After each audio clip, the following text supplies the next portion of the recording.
사랑하는 성도 여러분 안녕하십니까? 1월 25일 화요일 성경 바로 읽기 시간입니다. 오늘은 성경에 나타난 죽음의 본질에 대하여 살펴보도록 하겠습니다. 첫 번째, 죽음은 잠자는 것이다 라고 성경은 말합니다.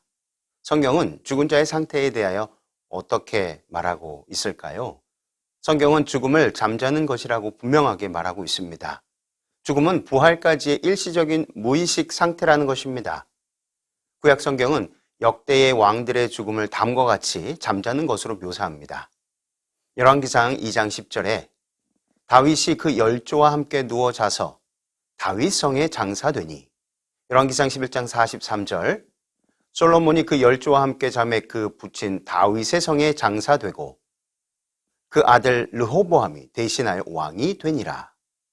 다윗과 예레미야 그리고 다니엘과 같이 욥 또한 죽음을 잠자는 것이라고 말합니다. 욥기 14장 10절로 12절입니다. 사람은 죽으면 소멸되나니 그 기운이 끊어진즉 그가 어디 있느뇨? 물이 바다에서 줄어지고 하수가 잦아서 마름같이 사람이 누우면 다시 일어나지 못하고 하늘이 없어지기까지 눈을 뜨지 못하며 잠을 깨지 못하느니라. 신약 성경에도 동일한 표현을 하고 있습니다. 예수께서는 죽은 나사로를 가리켜 요한복음 11장 11절에 우리 친구 나사로가 잠들었도다. 그러나 내가 깨우러 가노라 라고 말씀하셨습니다. 또한 죽은 야이로의 딸의 상태를 묘사하면서 마태복음 9장 24절에 이 소녀가 죽은 것이 아니라 잔다라고 하셨습니다. 또한 누가는 스데반의 순교를 잠자는 것으로 기록하였습니다. 사도행전 7장 59절입니다.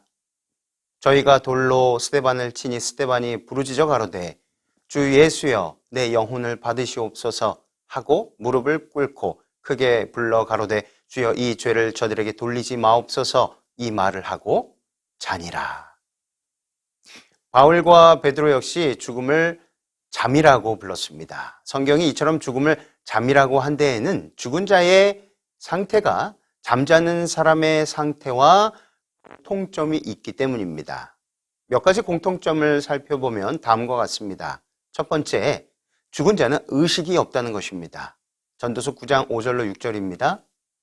무릇 산 자는 죽을 줄을 알되 죽은 자는 아무것도 모르며 다시는 상도 받지 못하는 것은 그 이름이 잊어버린 바 됨이라. 그 사랑함과 미워함과 시기함이 없어진 지 오래니 해 아래서 행하는 모든 일에 저희가 다시는 영영히 분복이 없느니라. 두 번째, 잘 때는 의식적 사고가 중단됩니다. 시편 146편 4절입니다. 그 호흡이 끊어지면 흙으로 돌아가서 당일에 그 도모가 소멸하리로다. 세 번째, 잠은 일상의 모든 활동을 그치게 합니다. 전도서 9장 10절에 무릇 내 손이 일을 당하는 대로 힘을 다하여 할지어다 내가 장차 들어갈 음부에는 일도 없고 계획도 없고 지식도 없고 지혜도 없음이니라. 네 번째, 잠자는 자들은 깨어있는 자들과 그분의 활동에서 완전히 분리됩니다. 전도서 9장 6절입니다. 해 아래서 행하는 모든 일에 저희가 다시는 영영히 분복이 없느니라. 다섯 번째, 잠은 정서적 활동을 그치게 합니다. 전도서 9장 6절에 그 사랑함과 미워함과 시기함이 없어진 지 오래니. 여섯 번째, 잘 때는 사람들이 하나님을 찬양하지 못합니다. 시편 115편 17절입니다. 죽은 자가 여호와를 찬양하지 못하나니 적막한 데 내려가는 자들은 아무도 찬양하지 못하리로다. 일곱 번째, 잠은 다시 깨어날 때가 있습니다. 요한복음 5장 28절로 29절입니다. 이를 기히 여기지 말라. 무덤 속에 있는 자가 다 그의 음성을 들을 때가 오나니 선한 일을 행한 자는 생명의 부활로 악한 일을 행한 자는 심판의 부활로 나오리라. 두 번째는 생기는 하나님께로 돌아간다는 것입니다. 사람이 죽으면 그의 몸은 흙으로 돌아가지만 생기는 그것을 주신 하나님께로 돌아갑니다. 솔로몬은 이것을 흙은 여전히 땅으로 돌아가고 신은 그 주신 하나님께로 돌아간다라고 말했습니다. 그런데 영혼 불멸을 주장하는 사람들은 이 구절을 가지고 사람이 죽은 후에 불멸의 영혼이 몸을 떠나 하나님께로 돌아간다고 주장합니다. 그것은 그들이 이곳에 나오는 신이라는 용어를 몸과 분리된 영혼이라고 이해하기 때문입니다. 그러나 이 신이라는 용어는 히브리어로 루아흐인데 이것은 본래 바람, 생기, 또 생명을 의미하는 것으로 성경 어느 곳에도 이것이 몸을 떠난 불멸의 영혼을 가리킨 적이 없습니다. 그러므로 현대어 성경에는 이 구절을 다음과 같이 번역하였습니다. 그때가 되면 흙에서 온 내 몸은 흙으로 돌아가고 내 생명은 그것을 주신 하나님께로 돌아갈 것이다. 또한 이 단어는 사람과 동물 모두에게 다 쓰였는데 그 경우에 그것은 위와 같이 호흡이나 생명을 가리켰습니다. 솔로몬은 이 사실을 다음과 같이 기록했습니다. 전도서 3장 19절로 21절입니다. 인생에게 임하는 일이 짐승에게도 임하나니 이 둘에게 임하는 일이 일반이라. 다 동일한 호흡이 있어 이에 죽음같이 저도 죽으니 사람이 짐승보다 뛰어남이 없음은 모든 것이 헛됨이로다. 다 흙으로 말미암았으므로 다 흙으로 돌아가나니 다 한 곳으로 가거니와 인생의 혼은 위로 올라가고 짐승의 혼은 아래 곧 땅으로 내려가는 줄 누가 알랴. 이와 같이 사람의 혼과 짐승의 혼은 구분이 없습니다. 그러므로 전도서 12장 7절은 불멸의 요소와는 전혀 상관이 없는 구절입니다. 이 성경절은 죽음에 대한 히브리인들의 관용적인 표현으로서 창조주 하나님을 죽기 전에 기억하라는 것을 시적으로 표현한 것입니다. 세 번째, 흙으로 돌아갈 수밖에 없다는 것입니다. 사람이 죽으면 어떻게 되겠습니까? 앞에서 언급한 것처럼 이것을 이해하는 비결은 사람이 어떻게 만들어졌는가를 살펴보는 것입니다. 우리는 이미 이 부분에 대하여 연구하였습니다. 인간을 창조할 때 하나님께서는 흙으로 사람을 지으시고 그 코에 그분의 생기를 불어넣으심으로 생명, 즉 산 존재가 되게 하셨습니다. 성경은 사람이 하나의 유기체라고 말합니다. 성경에서 네페시는 영혼으로 번역되었는데 그것은 전인적인 사람을 가리킵니다. 몸과 영혼은 언제나 하나로 존재합니다. 아담은 몸과 분리된 영혼을 받은 것이 아니고 흙으로 된 몸에 생기를 받음으로 생명이 된 것입니다. 죽음은 창조의 반대 과정입니다. 즉, 흙으로 지어진 사람에게서 생기가 제거되는 것이 죽음인데 그 경우에 사람은 의식이 전혀 없는 죽은 존재가 되는 것입니다. 몸을 이루던 흙의 요소는 본래대로 흙으로 돌아가고 하나님이 주신 생기는 하나님께로 돌아가는 것입니다. 그러면 사람은 존재가 없어지는 것입니다. 이것이 죽음이라는 것입니다. 몸을 떠난 영혼이 개입할 여지가 전혀 없는 것입니다. 성경은 사람이 죽을 때 의식을 가진 영혼이 존재한다고 결코 가르치지 않고 있습니다. 오히려 에스겔서 18장 4절 20절에 범죄하는 그 영혼은 죽으리라 라고 분명하게 말씀하고 있습니다. 이 죽음에 대한 하나님의 해결책은 부활입니다. 그래서 성경은 신구약 모두 부활의 소망을 힘있게 증거하고 있는 것입니다. 구약 성경에서 욥은 다음과 같이 말합니다. 욥기 19장 25절로 26절입니다. 내가 알기에는 나의 구속자가 살아 계시니 후일에 그가 땅 위에 서실 것이라. 나의 이 가죽 이것이 썩은 후에 내가 육체 밖에서 하나님을 보리라. 이사야도 부활을 고대합니다. 이사야 26장 19절에 주의 죽은 자들은 살아나고 우리의 시체들은 일어나리이다. 티끌에 거하는 자들아 너희는 깨어 노래하라. 주의 이슬은 빛난 이슬이니 땅이 죽은 자를 내어 놓으리로다. 사도 바울은 다음과 같이 부활의 중요성을 강조합니다. 고린도전서 15장 13절로 21절 말씀입니다. 만일 죽은 자의 부활이 없으면 그리스도도 다시 살지 못하셨으리라. 그리스도께서 만일 다시 살지 못하셨으면 우리의 전파한 것도 헛것이요 또 너희 믿음도 헛것이며 또 우리가 하나님의 거짓 증인으로 발견되리니 우리가 하나님이 그리스도를 다시 살리셨다고 증거하였음이라. 만일 죽은 자가 다시 사는 것이 없으면 하나님이 그리스도를 다시 살리시지 아니하셨으리라. 만일 죽은 자가 다시 사는 것이 없으면 그리스도도 다시 사신 것이 없었을 터이요 그리스도께서 다시 사신 것이 없으면 너희의 믿음도 헛되고 너희가 여전히 죄 가운데 있을 것이요 또한 그리스도 안에서 잠자는 자도 망하였으리라. 만일 그리스도 안에서 우리의 바라는 것이 다만 이 생뿐이면 모든 사람 가운데 우리가 더욱 불쌍한 자리라. 그러나 이제 그리스도께서 죽은 자 가운데서 다시 살아 잠자는 자들의 첫 열매가 되셨도다. 사망이 사람으로 말미암았으니 죽은 자의 부활도 사람으로 말미암는도다. 그렇다면 이 부활의 근원은 어디서 찾을 수 있겠습니까? 죽은 자의 부활은 그리스도의 부활의 근거를 두고 있습니다. 만일 그리스도께서 부활하지 않으셨다면 어떻게 되었을까요? 부활이 없다면 죄의 용서가 없을 것이고 그리하여 복음의 전파도 불필요하게 되었을 것입니다. 그리고 우리의 믿음도 헛될 것이고 우리의 부활도 없을 것이며 결국 죽음 저편에 대한 소망이 없을 것입니다. 그러나 그리스도의 부활은 연약하고 소심한 제자들을 용감한 사도들로 변화시켜서 로마 제국을 진동시키고 온 세계를 뒤집어 놓고 만들었습니다. 그들의 복음 전파에 큰 권능을 준 것은 주 예수의 부활에 대한 확신이었습니다.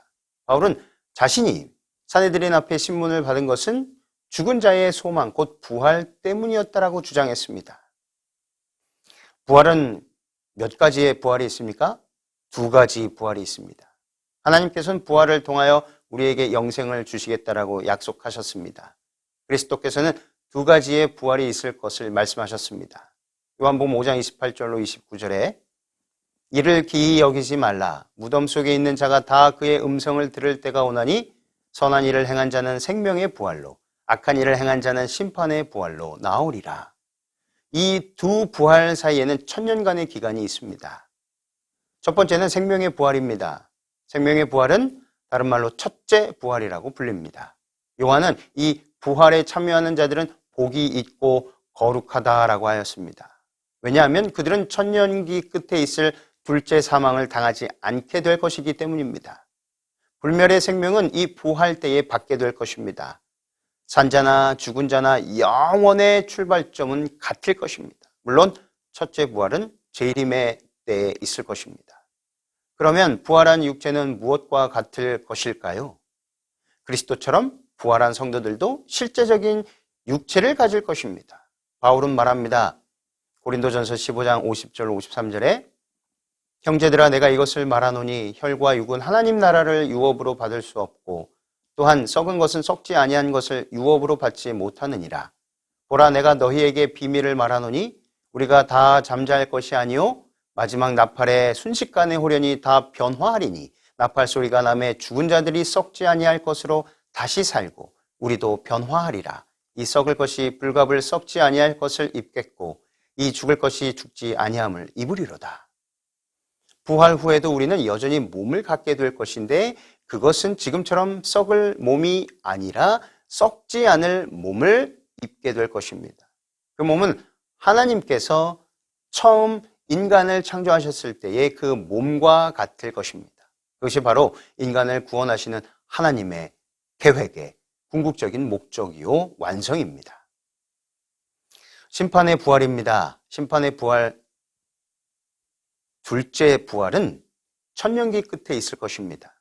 이 이름이 생명책에 기록되지 않은 자들은 첫째 부활에 참여하지 못하고 모두 둘째 부활에 일어납니다.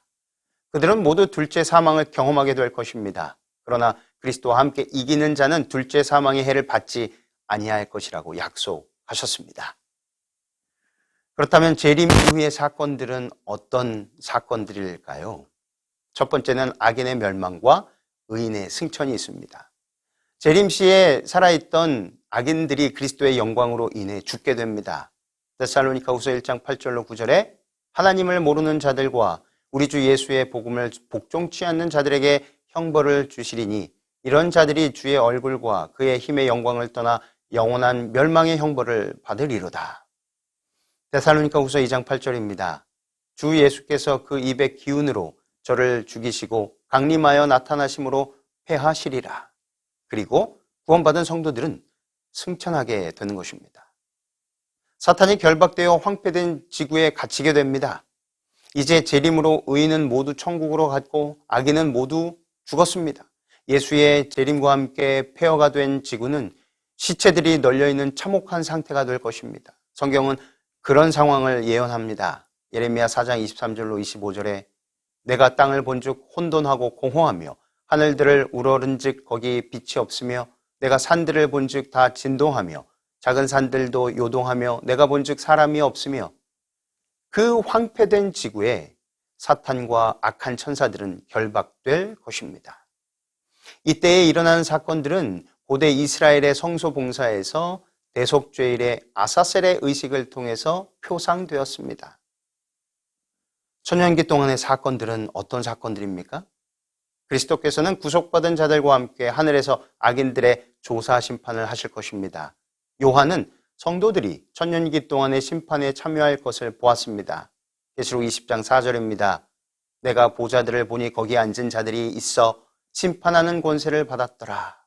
이것이 사탄과 그의 사자들을 심판할 때이며 이 세상과 천사들까지도 심판할 때입니다. 성도들은 그리스도와 함께 만국을 다스리게 될 것입니다. 천년기 동안에 사탄과 그의 사자들은 심히 고통을 받게 될 것입니다. 천년기 끝에 있을 사건들은 무엇입니까?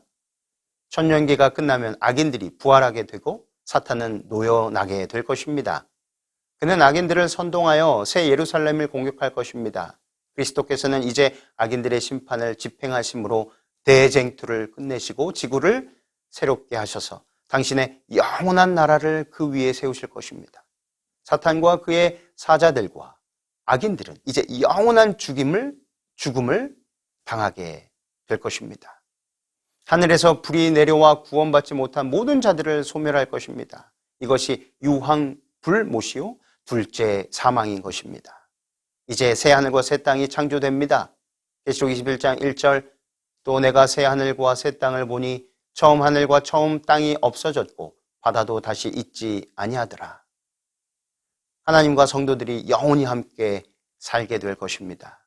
계시록 21장 3절 5절에 내가 들으니 보좌에서 큰 음성이 나서 가로되 보라 하나님의 장막이 사람들과 함께 있음에 하나님이 저희와 함께 거하시리니 저희는 하나님의 백성이 되고 하나님은 친히 저희와 함께 계셔서 모든 눈물을 그 눈에서 씻기심에 다시 사망이 없고 애통하는 것이나 곡하는 것이나 아픈 것이 다시 있지 아니하리니 처음 것들이 다 지나갔음이러라. 보좌에 앉으신 이가 가라사대 보라 내가 만물을 새롭게 하노라 하시고 또 가라사대 이 말은 신실하고 참되니 기록하라. 새롭게 창조된 세상에서 하나님과 그의 백성들이 영원히 함께 살게 될 것입니다. 이것이 바로 하나님께서 인간들을 위해서 마련해 놓으신 구속의 계획인 것입니다.